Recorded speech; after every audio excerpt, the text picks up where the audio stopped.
जय गुरुदेव। आगे का रास्ता पत्थरों पर से था। थोड़ी दूर चलने पर एक पगडंडी का मार्ग मिला।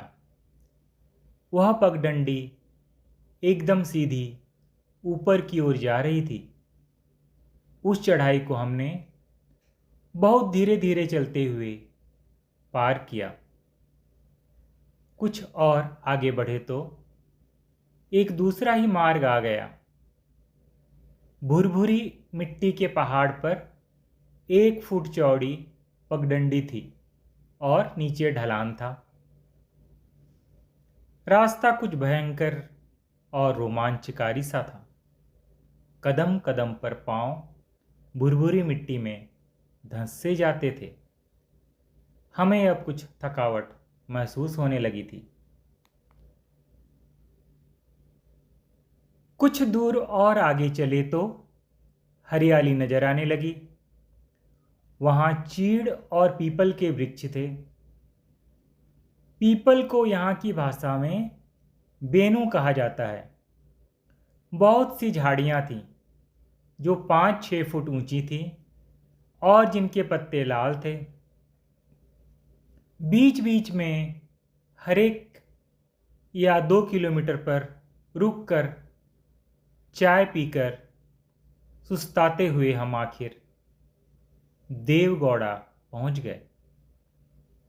देवगौड़ा गंगोत्री से 5 किलोमीटर दूर समुद्र तल से 3500 मीटर की ऊंचाई पर स्थित है, जहां जलवायु में परिवर्तन का एहसास हुआ। लगा कि हवा कुछ अधिक शीतल है और सांस लेने में तकलीफ हो रही है। मैंने रविंद्र से कहा, धन्य हैं वे लोग जो ऊंचे क्षेत्रों पर चढ़े चले आते हैं, क्योंकि वे परमेश्वर का साक्षात्कार करेंगे।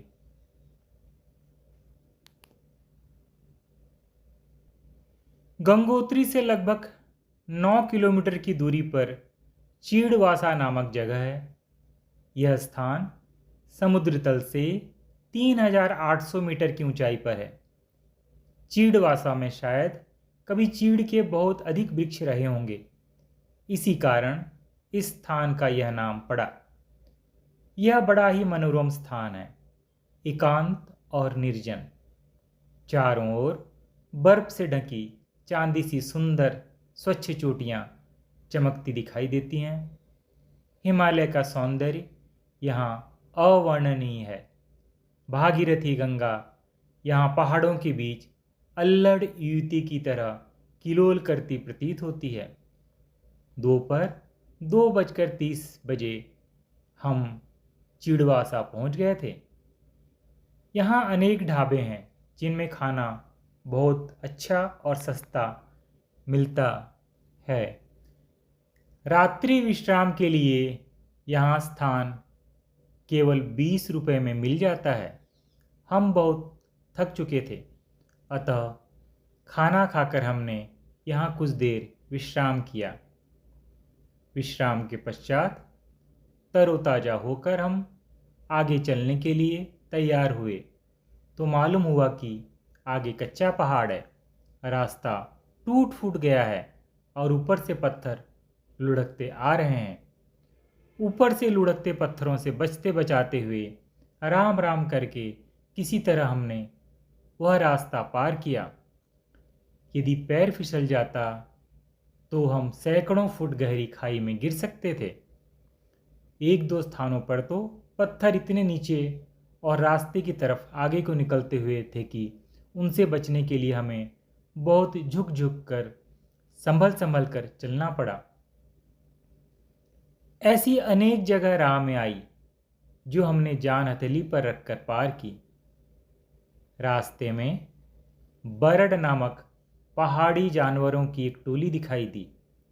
उस टोली में जानवरों की संख्या 10-15 थी। बरड के सींग भेड़ जैसे और शेष शरीर हिरण जैसा था। प्रमुख बात यह है कि गौमुख जाने वाले लोगों में ज़्यादातर विदेशी यात्री ही थे। भारतीय लोग बहुत कम थे और उनमें भी सन्यासी और बंगाली यात्री ही अधिक थे।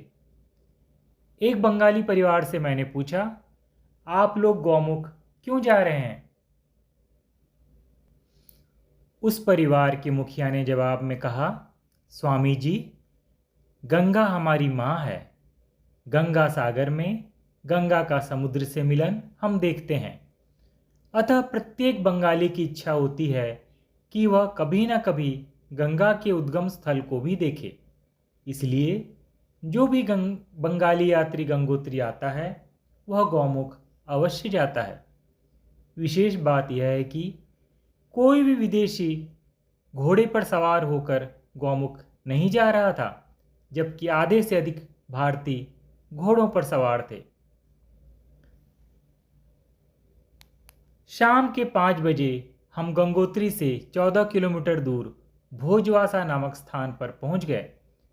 भोजवासा में कभी भोजपत्रों के बहुत से वृक्ष रहे होंगे, लेकिन अब यहाँ भोजपत्रों के वृक्ष नाम मात्र को ही है।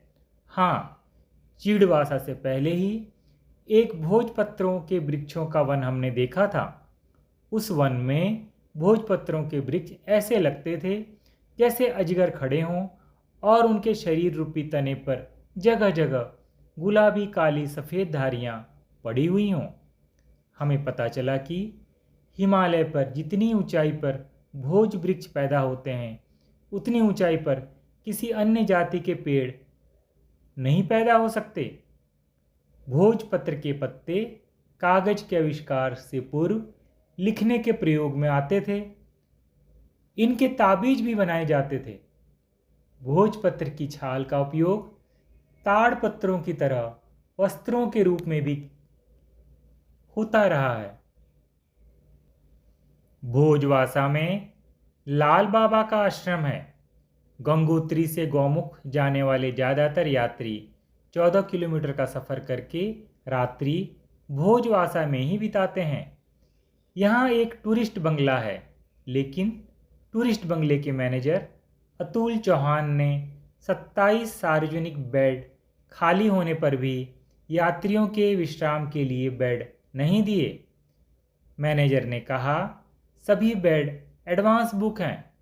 रात को 7 बजे यात्री आएंगे, तभी पता चलेगा कि बेड दिए जा सकते हैं अथवा नहीं। टूरिस्ट बंगले के सामने ही किसी पार्टी ने टेंट लगाकर विश्राम के लिए बेड्स की व्यवस्था की हुई थी। वहाँ बेड उपलब्ध कराने की कीमत टूरिस्ट बंगले से अधिक थी। मुझे तो यही लगा कि श्री अतुल चौहान ने शायद टेंट पार्टी से कोई समझौता किया हुआ है कि यात्रियों को वे टेंट में विश्राम के लिए विवश करेंगे, क्योंकि टूरिस्ट बंगले में यात्रियों को स्थान नहीं मिला। इसलिए ज़्यादातर यात्री टेंट में विश्राम के लिए चले गए। फिर भी कुछ लोग टूरिस्ट बंगले में ही रुककर शाम को 7 बजने का इंतज़ार करने लगे कि उन्हें बेड मिलेगा अथवा नहीं, यह ज्ञात हो।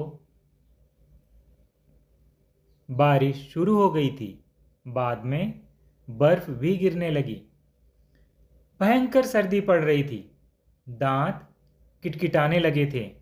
अंगुलियां सुन्न पड़ने लगी थी। यात्रियों को बैठे बैठे घोर असुविधा का सामना करना पड़ रहा था।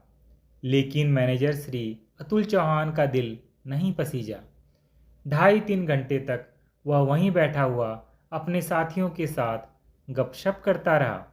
यात्रियों के बार बार अनुरोध करने पर भी वह बहानेबाजी करता रहा।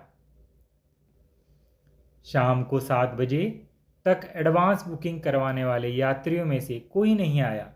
फिर भी 27 में से केवल 9 यात्रियों को ही बेड दिए गए। मेरे भीतर अचानक कुछ परिवर्तन सा हुआ और मेरे शरीर में कंपन प्रारंभ हो गया। तुलसीदास ने कहा है, भय बिन होई न प्रीत। पुराने जमाने में ऐसे ऋषि योगी तपस्वी होते थे जो शाप दे दिया करते थे और उनके शाप के डर से राजाओं के हृदय भी कांप उठते थे। मुझे अंतः प्रेरणा मिली।